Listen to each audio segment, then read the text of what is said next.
Hi guys, welcome back again. If you've been following this channel for the last several weeks, you know I've been involved in a pretty extensive 54mm painting series for this Roman legionary, but that's all done now, so I'm kind of ready to return to some simpler, a bit more straightforward 28mm figures. So I thought I'd get kind of back into that this week with a nice Napoleonic model.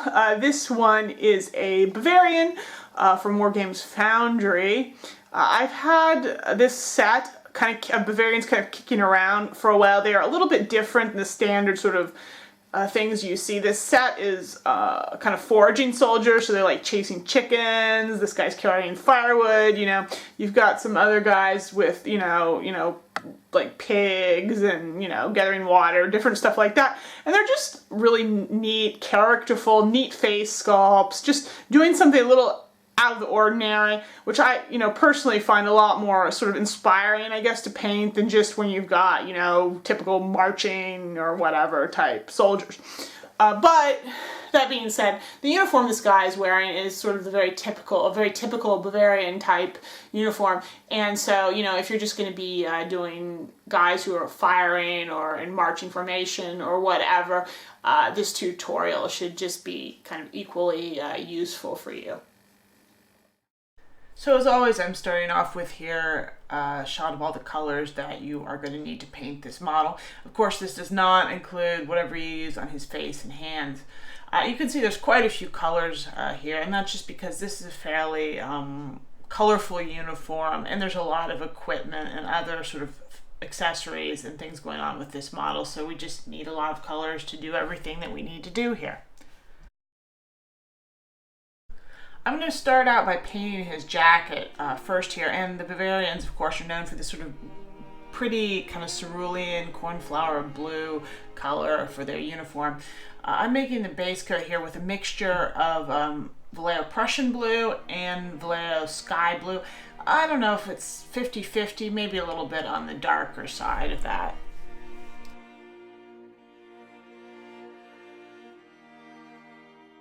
Now, highlighting is a pretty straightforward process here. There's actually not very much of the uniform jacket showing here at all, just given sort of how the sculpt works out. So there's not really a lot to worry about painting. We're mostly focusing here on the sleeves, and that's about it.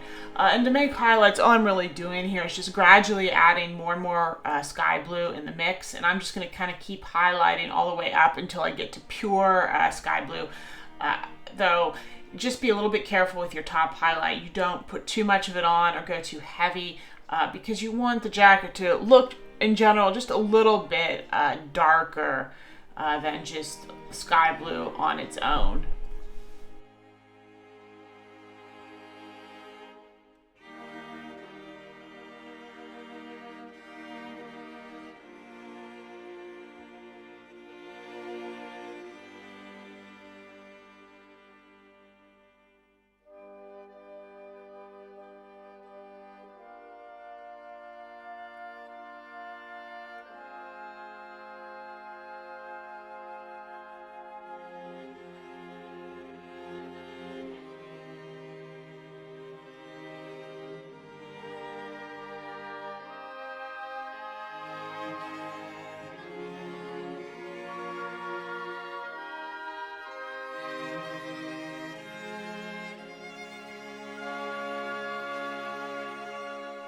Next, I'm going to be painting the cuffs and collar. Now, this would also include the lapel and kind of some turnbacks on the coat if those things were really showing, but they're not on this particular sculpt.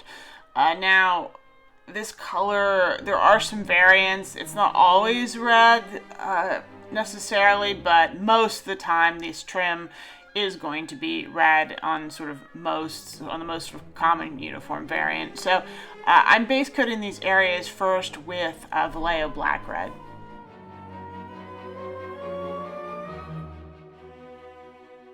My first highlight here is going to be Citadel Mephiston red, and because this is a base color from Citadel, you're going to need to thin it with some water. Just so it goes on and flows nicely. And I recommend you put on a couple layers here just to kind of reach maximum saturation with this color.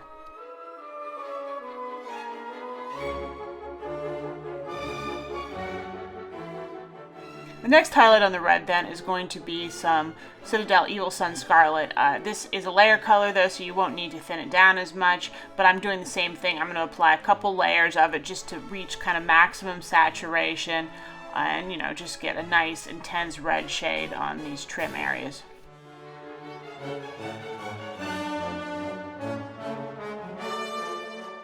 Finally, I'm going to mix a little bit of Vallejo Ivory into my Evil Sun Scarlet, and I'm going to use that as a sort of an edge highlight, which I'm going to apply very sparingly to the red areas, just to get a sort of a little bit of extra contrast. You don't want too much of this though, because it'll make your red look kind of washed out and faded, but if it's applied in sort of small doses, it looks real nice. You can also go back over with the pure Evil Sun Scarlet, and that actually, because you're doing it over a lighter base, will result in a brighter, sort of even more intense shade of red. I'm now going to move on to what's kind of the biggest part of painting this uniform, which is dealing with the white. And this is actually why I did the uniform jacket first. I mean, a lot of models I tend to sort of just paint the pants first. For one reason, because they tend to be on a fairly low level of the model, but also just an arbitrary thing. I just like to start off with the pants. But in this case, I did the jacket first because of all of the white. There's a lot of white straps and stuff on this model. I mean, aside from the pants, pretty much all of the strapping is going to be white. And a lot of that lays on top of the uniform jacket. So to be more efficient, it makes a lot of sense to do the uniform jacket first, and then you can just do all the white and gray sort of all at the same time and not have to kind of switch back and forth as much. So I'm applying a base layer here using Vallejo Sky Gray, and on the pans you'll probably need several coats just to get good coverage. And you can do the pans with a #1 brush to save some time because it's a pretty big area, but for most of the straps, and especially the piping around the red collar and cuffs, you're really going to want to switch to a #0 brush just for some better control, and make sure your paint is plenty thin as well.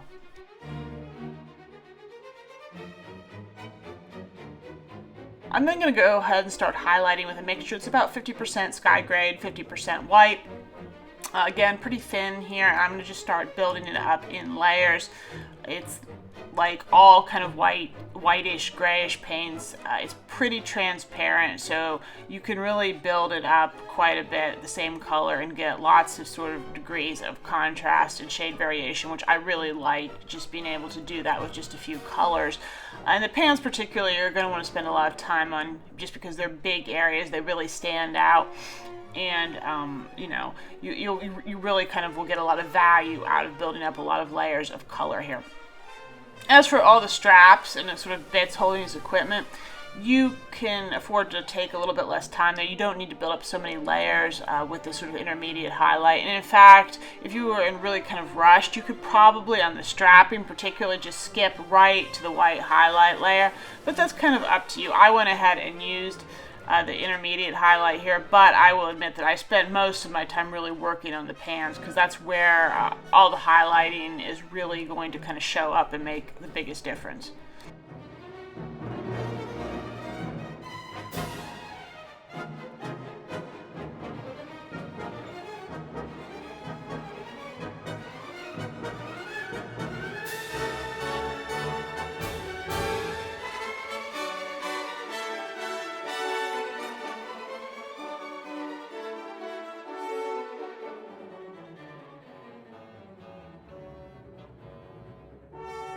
I then continued the highlighting process just using pure white. Again, I'm keeping the paint nice and thin here so I can build up plenty of sort of separate layers and get a lot of tonal variation, just like what I did with that sort of intermediate gray-white mix that I was working with in the last step. And like before, you're going to want to spend a lot of time here on the pants, and really to get pure white, you're going to have to apply quite a few layers, because it really will have a tendency to just kind of stay slightly grayish looking unless you put on tons and tons of paint. But I do recommend that you reserve really emphasis areas to be just really pure white, like his knees or the fronts of his legs or the tops of his shoulders where the straps go, or places like that, because you don't want to make too much of this really, really bright white. All these sort of gray tones and stuff and shades and stuff are going to make the whole a thing look a lot more interesting. But again, you're probably going to want to spend most of your time here on just building up sort of more tone and interest in the pants. And when it comes to painting the straps, you can just be a little more sort of fast and loose, and you don't have to really do very much in terms of blending or shading on those areas.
Next, I'm going to be working on his backpack, which is sort of covered in a brown fur, like a cow hide, I guess.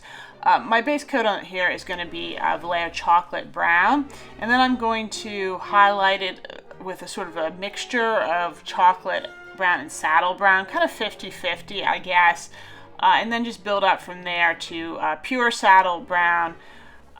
And after that, I'm going to just apply kind of a quick wash of Agrex Earthshade just to kind of get a little bit more contrast down in the sort of the recesses and make that sort of fur texture stand out.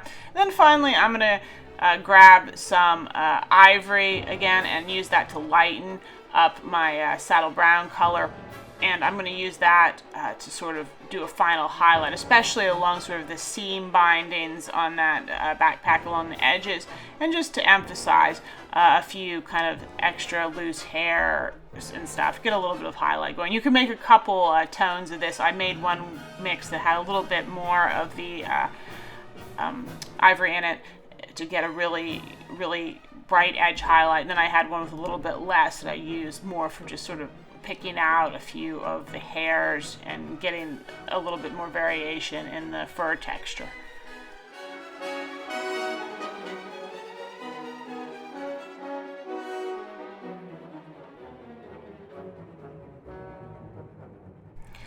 I decided to paint his bedroll using Vallejo Luftwaffe uniform World War II as the base, and then there's not a lot of this showing, but to highlight, all I really did was just take a bit of sky gray and mix it in and sort of apply that as a highlight, and then just made several more mixes with more and more sky gray just to add brighter and brighter highlights. And I use those particularly kind of to pick out the edges of the fabric on along the sides where the blanket's kind of rolled up, and just a little bit along the top. But I tried to keep it fairly subtle just because I wanted this to stay fairly dark looking overall.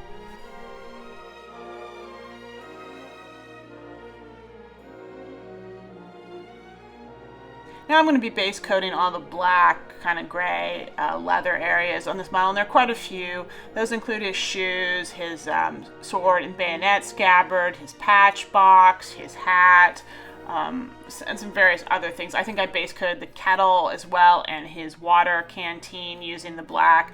Even if there are areas that I don't necessarily intend to keep black or gray, that is, I'm going to make them metallic later. I find it's handy, since I've got the black paint out here, just to go ahead and base coat them anyway. And then at this point, you'll really notice that applying this black is really going to start neatening up the model and, kind of covering up a lot of those sort of sloppy areas that we got when we were painting the white and the blue of the jacket.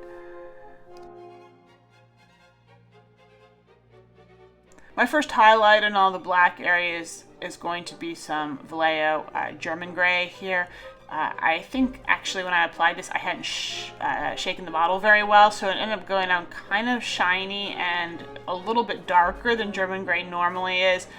So that was a little bit of a mistake on my part, but in the end, it didn't matter too much, because after I applied subsequent highlights, it didn't show up too much. Keep in mind that things like the pot and the water canteen, you don't want to spend very much time highlighting those here because we're going to be going over them with a metal treatment later on.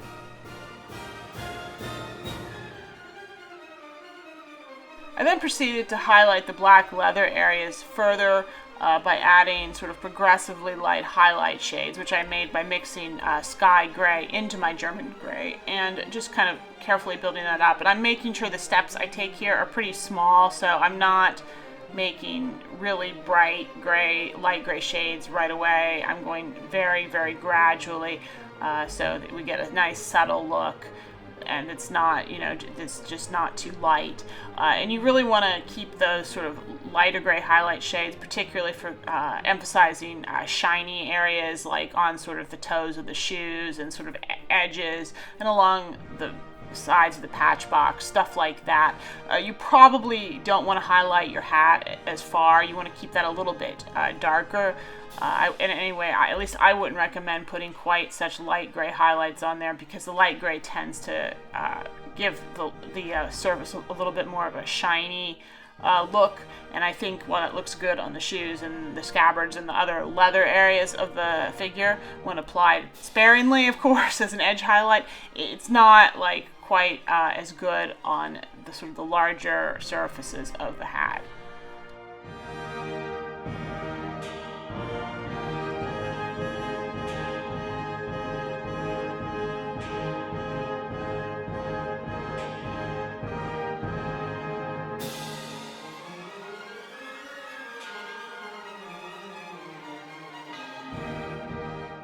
Next, I grabbed some German camouflage black brown, and I'm going to use that to base coat the rifle stock. And while I'm at it, I'm going to be base coating areas that I plan to be painting brass gold in the future, which includes some hardware here and there, some buttons, and most especially that sort of plate and work on the front of his hat, which is all going to be brass.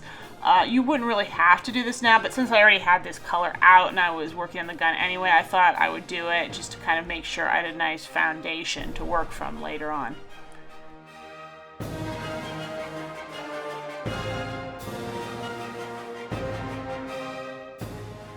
I then went back to highlighting the rifle stock, and I first went ahead and applied a layer of Vallejo chocolate brown, and then I took some Vallejo beige brown and I started mixing that into the chocolate brown to kind of get my sort of lighter highlight shades on the barrel. I think I made one sort of intermediate mix, about 50-50 of chocolate brown and beige brown, and then I went up to pretty quickly up to pure beige brown, and I kind of used that along the edges and blended it out.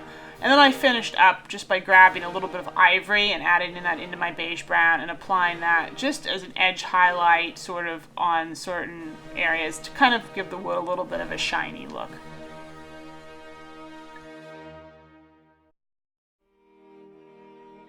Now for his firewood that he's carrying. I wanted this to have a really different kind of tone from the other sort of brown areas on the model. So the base coat here is going to be a mixture of the German camouflage black brown and actually some German gray. So we're getting a really kind of gray brown sort of base. And I'm really going to keep with that as I continue to highlight the wood. I took some chocolate brown now and I've started to lighten it very slowly using sky gray, believe it or not. So you're going to get this interesting kind of gray brown mix, and I'm going to be just kind of start applying it to the sort of raised areas of the wood and just build it up and just keep kind of adding successive highlights with more and more sky gray in there. If you want, you can go ahead and sort of halfway through, like I did, apply sort of an Agrex Earthshade wash, which I think helps unify everything and just helps add a little bit more sort of warm brown tone in there, which is also good. You want that to balance out the gray.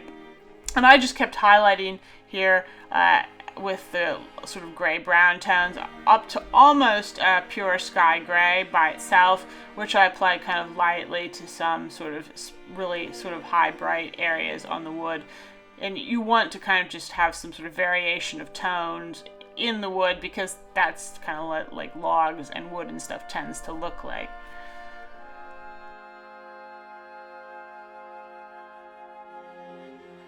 Next, I'm going to be working on the brass or gold hardware on this model. And that's in various locations. There's various little clips and stuff, and little bits of hardware, but also his the sort of the hilt of his sword, some hardware on his gun, the buttons on his sleeves, I believe, are brass or gold, and of course, most importantly, the plate on the front of his helmet. My base coat here is going to be a mixture of the German camouflage black-brown again, and some Army Painter greedy gold. And I'm just going to apply sort of this very dark metallic base coat first of all. And then I'm going to add a bit more greedy gold into my mix and build it up a little bit further. Because I have some larger gold areas, that's why I'm adding some more highlight shades instead of just jumping straight onto greedy gold. But if you're in a hurry, you could just kind of go right to greedy gold after you apply the base coat with no sort of intermediate mix first. And then, as you might predict, once I've got that intermediate layer on, I'm going to move all the way up to pure greedy gold and use that to apply a really kind of bright highlight to most of these brass kind of areas.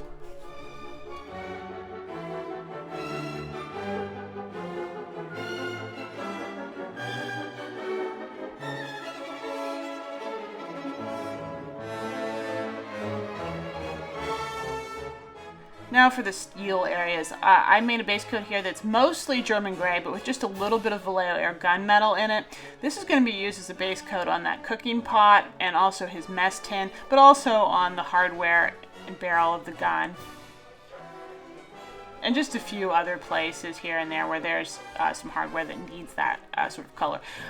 With things like the cooking pot, you want that to have sort of a slight metallic sheen, but you don't want it to get too intense or too shiny. So when you're highlighting here, you're not going to want to do a lot more on this. I actually made a second highlight where I mixed in just a little bit more of the gunmetal, and I used that to highlight the canteen and the the cooking pot just a little bit further, just so there would be a little bit more variation in the color there, but I did not highlight them really beyond that point. However, with the other areas, like the gun hardware and whatnot, I continue to highlight them using some pure vallejo gunmetal and just kind of building that up a little bit extra. You might, the only exception with the cooking pot, you may want to apply some pure gunmetal just to a few areas where there's going to be a lot more wear and you'd expect the sort of the blackened surface to rub off. So kind of maybe on the bottoms of those feet or along the pot's handle, for example. But that's kind of going to be to taste.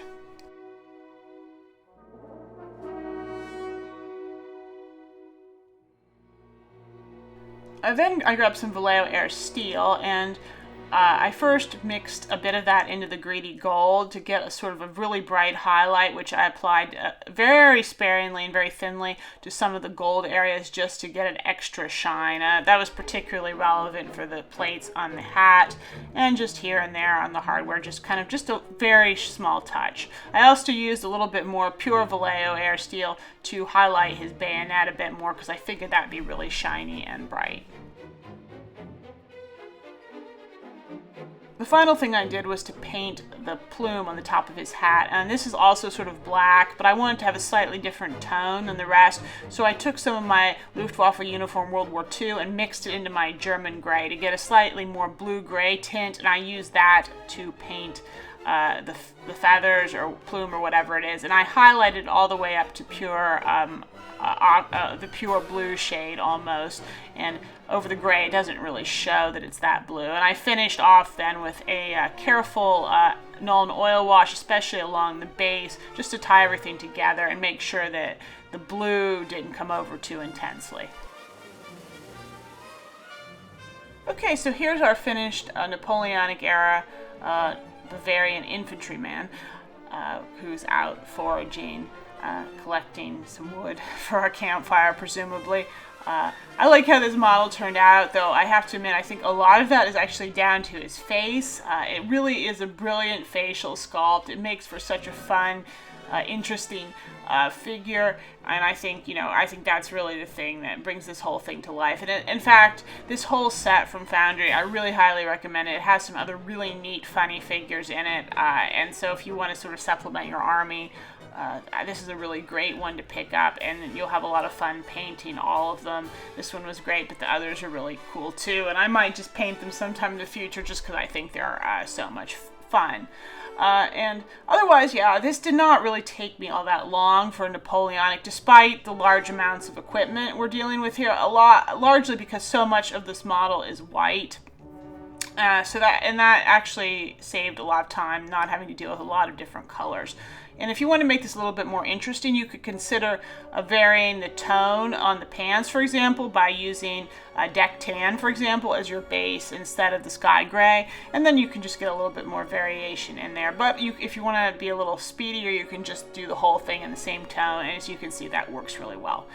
So if you like this video, please like it, share it with everybody. Leave me comments, of course, with what you thought, because I like to hear from you.